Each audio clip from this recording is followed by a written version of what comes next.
नमस्कार विद्यार्थी मित्रांनो, सरसे स्वागत आपलं यूट्यूब चॅनल मास्टर वैभव हिरेमध्ये. आणि आजच्या व्हिडिओमध्ये आपण बघणार आहे सेकंड टर्म एक्झामिनेशन क्लास 11च्या स्टुडंटची जी होणार आहे 2026ची. त्यासाठी इंग्लिशची क्वेश्चन पेपर तुम्ही रीड करू शकता. Standard 11 second term exam 2026, subject English. Marks आहेत विद्यार्थी मित्रांनो 80 आणि वेळ दिलेला आहे यासाठी 3 तास. तर पूर्णपणे ही क्वेश्चन पेपर, ही प्रश्नपत्रिका आजच्या व्हिडिओमध्ये बघणार आहे. सो व्हिडिओला लास्ट एंडपर्यंत बघा. ही क्वेश्चन पेपर तुम्हाला खूप खूप खूप जास्त युजफुल ठरणार आहे तुमच्या ॲन्युअल एक्झामिनेशनसाठी, म्हणजेच तुमच्या द्वितीय सत्राच्या परीक्षेसाठी. सो व्हिडिओला पूर्ण बघा. तर चला व्हिडिओला सुरू करूया. विद्यार्थी मित्रांनो, सर्व काही तुम्ही वाचलं असेल. सेक्शन 1 प्रोज विद्यार्थी मित्रांनो, ज्यासाठी तुम्हाला 34 मार्क्स दिलेले आहेत, 34 मार्क्स दिलेले आहेत. आता क्वेश्चन 1 मध्ये म्हटलेलं आहे read the extract and complete the activities given below. म्हणजे विद्यार्थी मित्रांनो, आता तुम्हाला हा उतारा वाचायचा आणि त्यावरती काही प्रश्न दिलेले आहेत ती सोडवायची आहेत. उताऱ्याचा स्क्रीनशॉट घेण्यासाठी मी तुम्हाला विद्यार्थी मित्रांनो स्क्रीनशॉट घ्यायला टाईम देतो, तर स्क्रीनशॉट घ्या. आय थिंक जो तुमचा मिसेस ॲडिस जो चॅप्टर आहे ना, त्यावरील हा पॅसेज दिलेला आहे आणि त्यावरती काय प्रश्न आहेत. होप तुम्ही स्क्रीनशॉट घेतलेलं असेल विद्यार्थी मित्रांनो. इन द नॉर्थ ईस्ट, इथून तर विद्यार्थी मित्रांनो आय डोंट नो इथपर्यंतचा हा पॅसेज आहे आणि त्यावरतीच प्रश्न विचारले गेलेले आहेत. तर बघूया काय प्रश्न आहे. पहिलाच प्रश्न विद्यार्थी मित्रांनो A1मध्ये म्हटलेला आहे कंप्लीट द फॉलोइंग, म्हणजे आता पुढील विधाने पूर्ण करायची आहेत. ज्यामध्ये म्हटलेलं आहे Mrs Aris cottage is dark before the field are dark because ... त्यानंतर आहे सेकंड नंबरवाला the dogs bark too distant seemed. So students, मला तुम्हाला एक गोष्ट सांगायला आवडेल की क्लास 11 आणि क्लास 12च्या स्टुडंट्स, क्लास 12च्या जे काही टेक्स्टबुक आहे क्लास 11 किंवा क्लास 12 महाराष्ट्र स्टेट बोर्ड्स, हे माझं खूप खूप फेवरेट आहे. कारण यामध्ये जे काही चॅप्टर्स दिलेले आहे, ज्यामध्ये क्लायमॅक्स वगैरे खूप छान पद्धतीने, कारण 10th असे चॅप्टर्स बघायलाच मिळाले नाहीत. 11च्या इंग्लिशच्या टेक्स्टबुकमध्ये आणि 12च्या इंग्लिशच्या टेक्स्टबुकमध्ये जशा पद्धतीने चॅप्टर्स टाकले आहेत, ते नोवेलच्या सेक्शनमध्ये असतील किंवा जे काही प्रोजच्या सेक्शनमध्ये, खूप छान पद्धतीने चॅप्टर्स आहे. तुम्ही लाईफ टाईम रिमेंबर करू शकता जर तुम्ही एकदा ते रीड केले तर, खूप छान पद्धतीने. सो नक्की त्याचा एकदा अभ्यास करा. त्यानंतर विद्यार्थी मित्रांनो पीटर क्रॉच डिड नॉट नॉक ... त्यानंतर आहे Peter क्रॉच did not know if he had killed the man ... so students 4 विधाने आहेत जी तुम्हाला कंप्लीट करायची आहे. त्यानंतर विद्यार्थी मित्रांनो describe the atmosphere in the woods when Peter Crouch was hiding towards Mrs Addis house. तर विद्यार्थी मित्रांनो तुम्हाला लिहायचं फक्त आणि फक्त काय, ॲटमॉस्फिअर. ओके. त्यानंतर जाऊया पुढे. ही क्वेश्चन पेपर तुम्हाला थोडी टफ वाटेल, बट अशाच क्वेश्चन पेपर पुढे जाऊन तुम्हाला फेस करायचे आहेत. सो 11ची क्वेश्चन पेपर ॲन्युअलची तुम्हाला युजफुल तर आहेच, बट अशाच टाईपचे क्वेश्चन पेपर निवडून पुढे तुम्हाला फेस करायला लागणार आहे. सो प्रिपेअर करा छान पद्धतीने. A3मध्ये म्हटलेलं आहे pick out the phrases sentences that show that the man is running away from the something wrong that he has done. Okay. तर ते सेंटेन्सेस तुम्हाला पॅसेजमधून लिहायचे की तो व्यक्ती काहीतरी वाईट करून तिथनं कृत्य करतो किंवा काहीतरी वेगळं काहीतरी करून तिथून पळण्याचा प्रयत्न करतो, असे कोणते सेंटेन्सेस जे ते डिस्क्राईब करताय ते लिहायचे. त्यानंतर आहे डू यू जज a person by his outer appearance justify, म्हणजे त्याच्या पेहरावावरनं, कोणत्या व्यक्तीच्या पेहरावावरनं किंवा त्याच्या भावभावावरनं तुम्ही त्याला जज करता का, हे तुम्हाला जस्टिफाय करायचं आहे. त्यानंतर आहे डू ॲज डायरेक्टेड, सूचनेनुसार कृती करा. I am in trouble, add a question tag add करायचं आहे आय एम इन ट्रबलसाठी. त्यानंतर सेकंड नंबरवाला I didn't knock ma'am, identify the tense विद्यार्थी मित्रांनो तुम्हाला आयडेंटिफाय करायचं आहे. कोणता आहे, पास्ट परफेक्ट आहे का, कमेंट सेक्शनमध्ये कळवा. त्यानंतर आहे vocabulary, find out synonyms from the extract, loud noise यासाठी आलेला सायनोनियम. त्यानंतर आहे वीक इकॉनॉमिक कंडिशन, ते लिहायचं आहे विद्यार्थी मित्रांनो. त्यानंतर आहे क्वेश्चन 1B मध्ये लँग्वेज स्टडी, ज्यामध्ये म्हटलं आहे डू ॲज डायरेक्टेड. पहिला आहे the merit students dash by a board last month, rewrite the sentence choosing the correct verb to change the voice. 4 options आहेत, करेक्ट ऑप्शन सिलेक्ट करा आणि answer लिहा. स्क्रीनशॉट घ्या विद्यार्थी मित्रांनो. सेकंड नंबरवाला आहे dash you get my email last night. तर rewrite the sentence choosing the verb which shows the correct tense. Hasn't, didn't, wasn't, haven't you get my email last night, wasn't, hasn't, haven't. काय असेल विद्यार्थी मित्रांनो कमेंटमध्ये कळवा. त्यानंतर आहे Radha as well as her children dash playing, rewrite the sentence using the correct option, fill the blank space, are was is will be. तर काय आहे, Radha as well as her children are playing. Okay, आरच येईल ना. त्यानंतर आहे spot the इररला spot करायचं. This is the hotel that I stayed last night, this is the hotel that I stayed last night. काय विद्यार्थी मित्रांनो इरर कशा पद्धतीने स्पॉट करा आणि ते लिहा. त्यानंतर अजून एक पॅसेज दिलेला आहे, त्यावरती काही क्वेश्चन्स आहेत ते सॉल्व करायचे. बघा क्वेश्चन 2 मध्ये म्हटलेलं आहे read the extract and complete the activities given below. तुम्ही स्क्रीनशॉट घ्या विद्यार्थी मित्रांनो या पॅसेज रीड करा विद्यार्थी मित्रांनो आणि त्यानंतर तुम्हाला काय करायचं, याचे ॲन्सर्स द्यायचे आहे. ओके, जाऊया पुढे. तर विद्यार्थी मित्रांनो A1मध्ये म्हटलेलं आहे rewrite the following sentences as per their occurrence in the extract.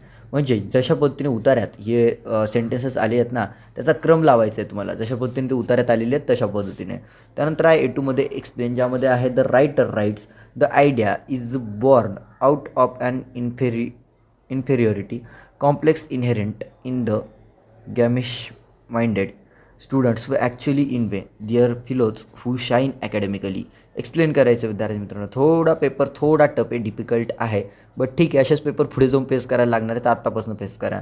Okay, त्यानंतर विद्यार्थी मित्रांनो, gamist call academically bright student book worms give reason for it. त्यानंतर विद्यार्थी मित्रांनो, फोरमध्ये write down the benefit of sports and games in human life. म्हणजे मानवी जीवनात गेमचं आणि स्पोर्टचं जे महत्त्व आहे ते तुम्हाला सांगायचं खेळाचं.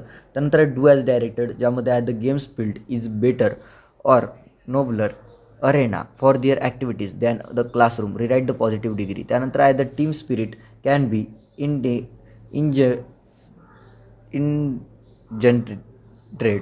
ingenerated in the individual only endangered नसेल ना, in the spirit can be engendered in the individual only if he learns to participate in the playing of games. Rewrite as a negative sentence. Rewrite करायचं as a negative sentence. Vocabulary complete the following table म्हटलेलं आहे. Verb, noun आणि adjective लिहायचं आहे. त्यानंतर आहे produce, तर यासाठी नाऊन काय येणार आणि ॲडजेक्टिव्ह ते लिहायचं आहे. त्यानंतर क्वेश्चन 2B म्हटलं आहे write the summary of the above extract with the suitable title with the help of the given points. विद्यार्थी मित्रांनो, समरी लिहायची क्वेश्चन 2B, जो की आपण हा बघितला आहे ना, अनसीन पॅसेज, राईट. ओके, त्याची तुम्हाला समरी लिहायची आहे. ओके, पॉईंट्स वगैरे दिलेले आहेत, तुम्हाला काय दिलं आहे बघून घ्या एकदा. त्यानंतर क्वेश्चन 2C म्हटलं आहे mind mapping, develop a mind mapping frame design to show the benefits of a games and sports. यावरती माइंड मॅपिंग तुम्हाला लिहायची आहे, गेम आणि स्पोर्ट्सवरती, 3 मार्क्ससाठी आहे.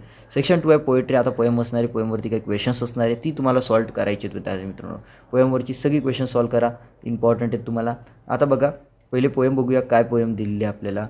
दे प्लॅन दे बिल्ड अल्प, काय विद्यार्थी मित्रांनो, बिल्डर्स पोएम आहे का, कोणची पोएम आहे कमेंटमध्ये सांगा यार. ओके, ही बघा, ही पोएम आहे, तर ती सांगायची आहे. They build and will not stop. तर बघा, हा पहिला पार्टचा स्क्रीनशॉट घ्या, अशा पद्धतीने ही पोएम आहे. थोडक्यात झूम आउट करून दाखवतो. ओके, ही पोएम आहे. आय थिंक बिल्डर्स जी पोएम आहे तुमची, द बिल्डर्स अशीच काहीतरी पोएम आहे ना, ती दिलेली आहे. बघूया क्वेश्चन काय दिलेला आहे. Question 3 read the following poem and answer the questions given below it. Question 1 म्हटलं आहे state whether the following statements are true or false. पुढील विधाने चूक की बरोबर ते लिहायचं आहे.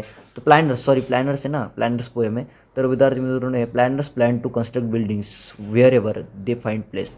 जे फॉल्स आहे की ट्रू आहे ते सांगा. त्यानंतर दुसरं विधान दिलेलं आहे planners take public consent for the alteration they make it the old structures of the city. त्यानंतर आहे planners are concerned about the environment of the area. Planners make their plans mathematically perfect. At the same time, they calculate their profit. तर काय विद्यार्थी मित्रांनो, true or false सांगायचं. त्यानंतर I find out the meanings of the following.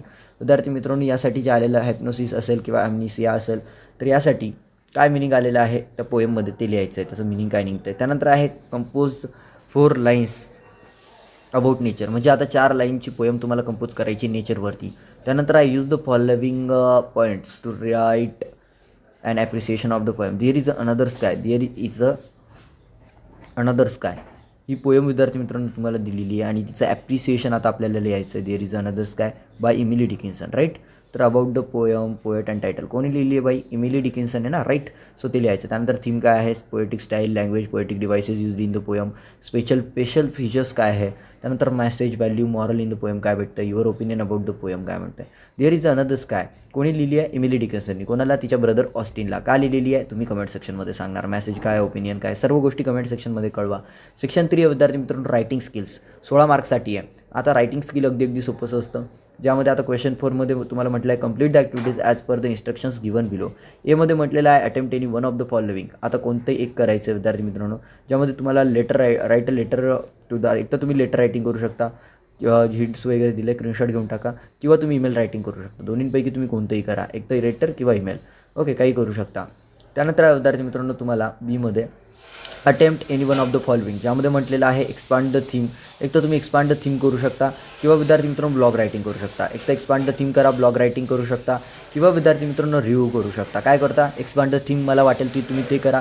तुम्हाला जर blog करायचं असेल तर तुम्ही ब्लॉग रायटिंग करा वेल फॉर्मॅटमध्ये, आणि जर तुम्हाला विद्यार्थी मित्रांनो फिल्म रिव्ह्यू करायचं असेल तर तुम्ही रिव्ह्यू रायटिंग देखील करू शकता. ॲज पर युअर विश, तुम्हाला जे करायचं असेल तिन्हींपैकी योग्य पद्धतीने ते करा. सीमध्ये विद्यार्थी मित्रांनो तुम्हाला 4 ऑप्शन आहे. काय, एक तर तुम्ही स्क्रीनशॉट घेत चला विद्यार्थी मित्रांनो, you are a member of the rally and prepare appeal. एक तर अपील रायटिंग करू शकता, पॉईंट दिलेला आहे तुम्हाला, किंवा विद्यार्थी मित्रांनो लिपलेट रायटिंग करू शकता. बघा पहिल्यात तुम्हाला अपील आहे, दुसऱ्यात लिपलेट आहे, तिसऱ्यामध्ये विद्यार्थी मित्रांनो तुम्हाला काय दिलेलं आहे रिपोर्ट रायटिंग करायचं आहे. ओके. आणि चौथ्यामध्ये विद्यार्थी मित्रांनो तुम्हाला काय म्हटलेलं आहे college paragraph college and view section compulsory sport काय म्हटलं प्रिपेअर अ पॅराग्राफ. विद्यार्थी मित्रांनो पॅराग्राफ प्रिपेअर करू शकता, म्हणजे चारींपैकी कोणतेही करू शकता. ओके. सीमध्ये दिलेलं तर ऑप्शन स्क्रीनशॉट घ्यायचा विद्यार्थी मित्रांनो तुम्ही. जाऊया पुढे. डीमध्ये म्हटलेलं आहे attempt any one of the following. आता अटेम्प्ट करायचं आहे, ज्यामध्ये पहिल्यामध्ये तुम्हाला प्रिपेअर अ शॉर्ट स्पीच, एक तर स्पीच रायटिंग करू शकता, दुसऱ्यामध्ये इंटरव्ह्यू राईट करू शकता. डीमध्ये तुम्ही स्पीच किंवा इंटरव्ह्यू करू शकता विद्यार्थी मित्रांनो तुमच्या पद्धतीने तुम्हाला जे बेस्ट वाटेल. किंवा विद्यार्थी मित्रांनो तुम्हाला गॅदरिंगवरती तुम्ही कम्पेअर करू शकता गॅदरिंगसाठी. ओके. किंवा चौथ्यामध्ये विद्यार्थी मित्रांनो तुम्ही डायलॉग रायटिंग करू शकता, कोणते एक करा चालून जाईल. आता सेक्शन 4 आहे ड्रामा, ज्याला 16 मार्क्सचं वेटेज विद्यार्थी मित्रांनो आपण बघणार आहे. सो तुम्हाला जिथे सांगेल स्क्रीनशॉट घ्या तिथे स्क्रीनशॉट घ्या. 5A म्हटलेलं आहे कंप्लीट द ॲक्टिव्हिटीज, ज्यामध्ये म्हटलेलं आहे ट्रू ऑर फॉल्स, तर याचा स्क्रीनशॉट घ्या. पहिला stage whisper is far softer than a whisper in real life. दुसरा आहे the nature of the 16th century was open to the sky. Third आहे no theatre existence between 1942 and 1960. त्यानंतर आहे T S. Eliot experimented with the Norwegian tragedy. त्यानंतर आहे match the P S करायचं, याचा देखील स्क्रीनशॉट घेऊन टाका स्टुडंट्स तुम्ही, म्हणजे तुम्हाला सोपं जाईल. त्यानंतर आहे विद्यार्थी मित्रांनो पुढे तुम्हाला question 5B answer in about 50 words to the question given below. जवळपास 50 शब्दांमध्ये तुम्हाला उत्तर लिहायचं आहे.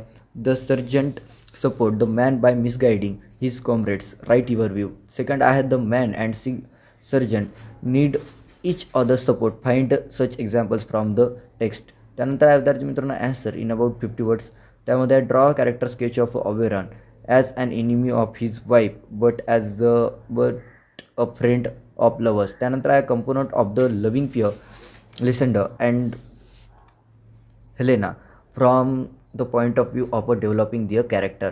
आणि क्वेश्चन 5D आहेत काही क्वेश्चन्स जे तुम्ही स्क्रीनशॉट घेऊन टाका. अशा पद्धतीने विद्यार्थी मित्रांनो तुम्हाला ही ॲन्युअल एक्झामिनेशन क्लास 11ची, जिला सेकंड टर्म एक्झामिनेशन म्हणता, तिची इंग्लिशची क्वेश्चन पेपर होती. याच्याशी रिलेटेड तुमचा काही डाऊट असेल सो तुम्ही मला कमेंट सेक्शनमध्ये नक्की विचारू शकता. त्याचसोबत याचं PDF कसं डाउनलोड करायचं ते सांगतो. ही क्वेश्चन पेपर आपण पेड घेतलेली आहे, पैशांवरती घेतलेली आहे. सो जर तुम्हाला डाउनलोड करायचं असेल तुम्हाला देखील पैसे भरायला लागतील. डिस्क्रिप्शनमध्ये लिंक देतो आहे PDFची. त्याचसोबत फ्रीमध्ये तर यूट्यूबवरती बघायला मिळालं. सो तुमचा सपोर्ट बघायला मिळाला पाहिजे. व्हिडिओ लाईक आणि चॅनलला सबस्क्राईब. ॲपवरती जा, प्लेस्टोरवरती मास्टर वगैरे सर्च करा, ॲप डाउनलोड करा, त्यामध्ये 11th सिलेक्ट करा, ॲन्युअल एक्झामवरती क्लिक करा, देन तुम्ही क्वेश्चन पेपर डाउनलोड करू शकता. बट तुम्हाला त्यासाठी पेमेंट करायला लागेल. आणि फ्रीमध्ये तर तुम्हाला सांगितलं इथे बघताय. सो लाईक आणि सबस्क्राईब करा.